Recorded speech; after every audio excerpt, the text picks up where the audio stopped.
Today's poem, Le Squelette laboureur, the skeleton laborer. Another translation is skeletons digging. Sounds pretty spooky already, and that's what the author was going for. You may be familiar with Edgar Allan Poe. He was an American writer who liked to write about scary stuff, 1800s. And in France, there was his counterpart, Charles Baudelaire, also in the 1800s. Baudelaire also liked to write scary stuff. And in fact, he was the first guy to translate Edgar Allan Poe into French. Baudelaire is most known for his at least 100 poems called Fleurs du Mal, Flowers of Evil. I guess you could say he had some good poetry of his own going on. Let's look at Skeletons Digging. In French, it's 2 sections with 8 stanzas. I will take us through one at a time. Here it is. Le Squelette laboureur. Dans les planches d'anatomie qui traînent sur ces quais poudreux, où maint livre cadavreux dort comme une antique momie. I bet you recognize at least one of these words, especially livre. What's a livre? It's a book, just like these, okay? He is speaking especially of an anatomy book. Anatomy is body parts. If you want to be a nurse or a doctor, you have to memorize all the body parts, all the muscles, all the bones. And sure enough, there are books to help you do that. I've got an example here from my 1994 Dorling Kindersley Ultimate Visual Dictionary. This was before the internet, but if you flip to page 226, 227, here we go. There they are, muscle guys. Okay, so in our poem, the author speaks of an old anatomy book, so old that it's sleeping there like an ancient mummy. Next. Dessin auquel la gravité et le savoir d'un vieil artiste, bien que le sujet en soit triste, ont communiqué la beauté. In his book are old drawings, an old book, old drawings from an old artist. It's a sad subject, but he makes it beautiful.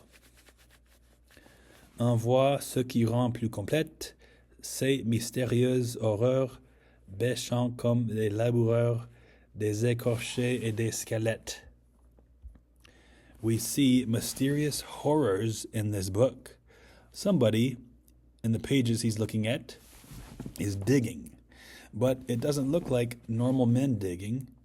This anatomy book shows the muscle men without skin and skeletons digging. So, have you ever been creeped out by this before? How do you feel when you see bones or muscle tissue or blood? Are you good to go? Or is there something scary about it? If so, what do you think it is? If you're not creeped out yet, that's fine. It's just pictures in a textbook.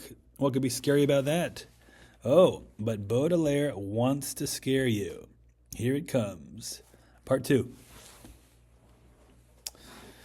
De ce terrain que vous fouillez, m'en résigné des funèbres, de tout l'effort de vos vertèbres ou de vos muscles dépouillés.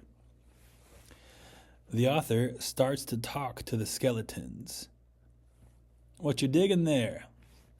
The skeletons look gloomy. They are exerting effort with their vertebrae and their skinned muscles, muscles without skin. The author keeps asking questions. Dites, quelle moisson étrange, force à arracher au charnier, tirez-vous, et de quel fermier avez-vous à remplir la grange? Tell me, what kind of harvest is this for? Which farmer are you working for to fill his barn? The author also makes an assumption that these skeletons were once criminals. Now they're doing forced labor. If you read or watch Frankenstein, you'll find a story of people digging up body parts from a graveyard. They might steal some parts from those who used to be criminals. So whether or not they were criminals, these skeletons and muscle guys are sort of working like a chain gang. Voulez-vous, d'un destin trop dur, épouvantable et clair d'emblème, montrer que, dans la fosse même, le sommet promis n'est pas sûr? Then the author steps back. He goes from surface level questions to deeper questions. Maybe the digging skeletons are already giving a message. The author takes a crack at it. Skeletons, are you trying to tell us a scary, scary message? Is it that when we go into the ground to sleep, we don't actually get to sleep? Qu'envers nous le néant est traître, que tout, même la mort, nous ment, et que sempiternellement est là, il nous faudra peut-être? Are you trying to tell us that everything, even death, has been lying to us this whole time? Dans quelque pays inconnu, écorché, la terre revêche, et poussé une lourde bêche sous notre pied sanglant et nu. Then maybe, just maybe, in some far-off, mysterious land, we will have to work. Ugh, more work? Not fun work, like being a middle school French teacher or a YouTuber, but difficult work, like digging a ditch every day. And not with soft ground where it just rained, but tough ground. And we don't get any shoes. His last two lines, very impactful. And push a heavy spade or shovel under our naked and bloody foot. Are you scared now? That is quite an image. A soft, defenseless, naked, bare foot forced against tough, sharp metal. I don't know when was the last time you used a shovel, but it comes with that sharp edge. If you're lucky, there's a step or a kick plate, but even then, it's not meant for bare feet. This foot is going to be bloody. So I hope I've scared you now with the poem. Go ahead and respond with what seems most frightening to you about this prospect. Is it the work forever? Is it the bitter pain of having to use a sensitive foot on a sharp metal edge? Is it something else?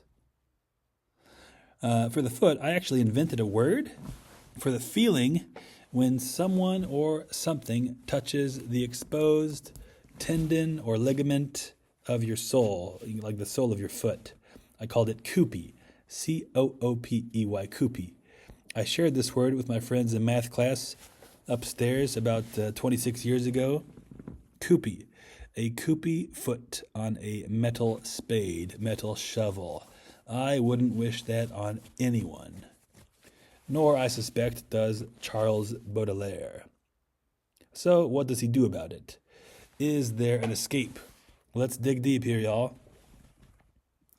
There is a French word connection that comes from the first part to the end of the second part.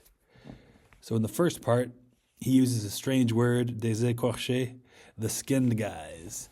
No skin, just muscles, to go with des squelettes, the skeletons. Those digging.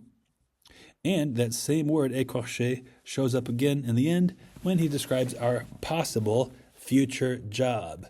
Écorcher la terre. The job is to take the skin off the ground. In a way, the top layer when you're digging. Okay, so we have a connection between the people and the ground.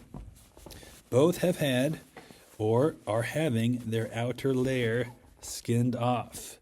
Maybe with a scalpel, like a knife, or maybe with a shovel, like the ground. Kind of icky, but is for a good cause. And here's why. Poets like to go deep. This author, he sees one picture in a textbook and he daydreams. What if? What if the skeletons are trying to tell us something?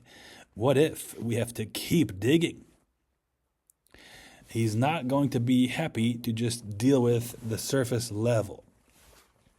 I think Baudelaire would say, when you see a fake skeleton outside in someone's yard, don't think, oh boy, it's almost candy season.